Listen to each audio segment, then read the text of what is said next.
Assalamualaikum warahmatullahi wabarakatuh. Waalaikumsalam warahmatullahi wabarakatuh. Selamat pagi teman-teman. Pagi.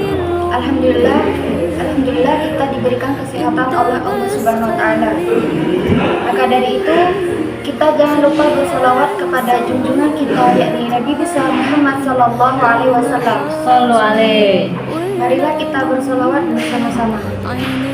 Salatullah salamullah ala Taha Rasulillah. Salatullah salamullah ala Yasin Habibillah.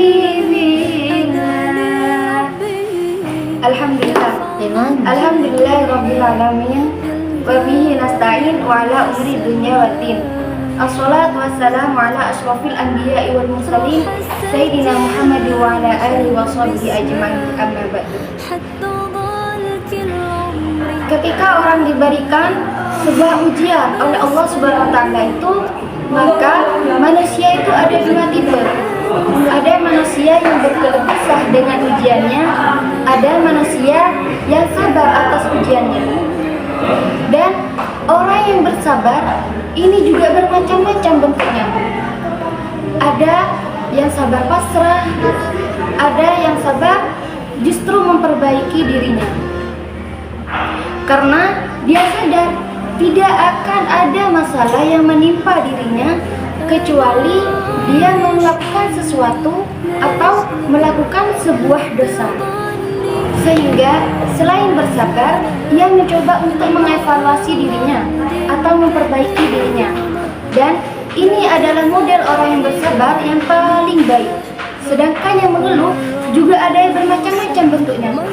Ada yang mengeluh karena salah, terkadang yang mencari kambing hitam ataupun menyalahkan teman-temannya.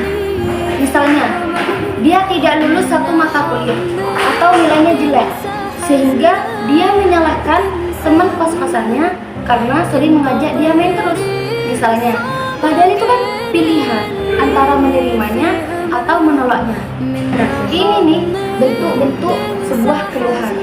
Kadang ada yang menyalahkan sampai tingkat keluhan yang fatal dan parah, yaitu menyalahkan takdir, menyalahkan Allah. Misalnya, ya Allah, kenapa saya? Apa maunya Engkau? Dan seterusnya. Nah, pagi ini kita akan bahas angle orang yang ketika diuji oleh Allah Subhanahu wa taala bersabar. Bersabar untuk memperbaiki diri, dan ini cara yang paling baik dalam menyikapi suatu musibah atau masalah. Ini juga cara paling elegan dan cara paling bijak. Ini cara yang paling disukai oleh Allah Subhanahu wa taala. Dan ketika kita mendapatkan sebuah masalah, itu justru kita mencari tahu apa salah diri kita. Walaupun masalahnya bukan dengan keadaan. Kalau menyalahkan keadaan itu kan sangat susah, teman-teman. Masalahnya juga kadang dengan orang lain atau orang berkata tidak baik kepada kita. Kecuali ada memang sesuatu yang terjadi dalam diri kita sendiri, ataupun ada sesuatu yang belum selesai kita lakukan. Nah, ini namanya belajar bersabar sambil mengevaluasi diri, atau bahasa fikihnya itu muhasabah diri, menghitung-hitung apa kesalahan dalam diri kita. Sehingga selain bersabar, ia mencoba untuk mengevaluasi dirinya atau memperbaiki dirinya. Dan ini adalah model orang yang bersabar yang paling baik. Sedangkan yang mengeluh juga ada yang bermacam-macam bentuknya. Ada yang mengeluh karena salah, terkadang yang mencari kambing hitam ataupun menyalahkan teman-temannya. Misalnya, dia tidak lulus satu mata kuliah atau nilainya jelek, sehingga dia menyalahkan teman kos-kosannya karena sering mengajak dia main terus. Misalnya, padahal itu kan pilihan antara menerimanya atau menolaknya. Nah, ini nih bentuk-bentuk sebuah keluhan. Kadang ada yang menyalahkan sampai tingkat keluhan yang fatal dan parah, yaitu menyalahkan takdir, menyalahkan Allah. Misalnya, ya Allah, kenapa saya? Apa maunya Engkau? Dan seterusnya. Nah, pagi ini kita akan bahas angle orang yang ketika diuji oleh Allah Subhanahu wa taala bersabar. Bersabar untuk memperbaiki diri, dan ini cara yang paling baik dalam menyikapi suatu musibah atau masalah. Ini juga cara paling elegan dan cara paling bijak. Ini cara yang paling disukai oleh Allah Subhanahu wa taala. Dan ketika kita mendapatkan sebuah masalah, itu justru kita mencari tahu apa salah diri kita, walaupun masalahnya bukan dengan keadaan. Kalau menyalahkan keadaan itu kan sangat susah, teman-teman. Masalahnya juga kadang dengan orang lain, atau orang berkata tidak baik kepada kita, kecuali ada memang sesuatu yang terjadi dalam diri kita sendiri, ataupun ada sesuatu yang belum selesai kita lakukan.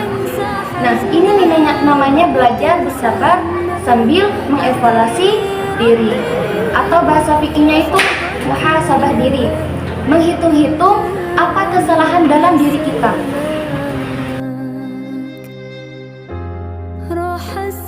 Saya lebih suka angelnya tuh yang kayak gini. Orang lain ketika kena musibah, kita harus mengucapkan gini, mungkin Allah memberikan suatu musibah kepada dia karena dia ingin mengangkat derajat-derajatnya. Allah ingin mengangkat dosa-dosanya, dan ketika diri kita kena musibah, maka kita harus sadar diri. Dan tidak ada suatu masalah yang menimpaku kecuali aku berbuat dosa. Enggak kayak gitu tuh lebih enak atau lebih produktif. Dan penyebab terjadinya musibah kan banyak. Coba kita pilih beberapa hadis. Satu untuk kita berikan kepada orang lain, satu lagi untuk diri kita sendiri. Dan kita dilarang keras untuk berprasangka buruk terhadap saudara kita ataupun teman-teman kita, teman-teman sekalian.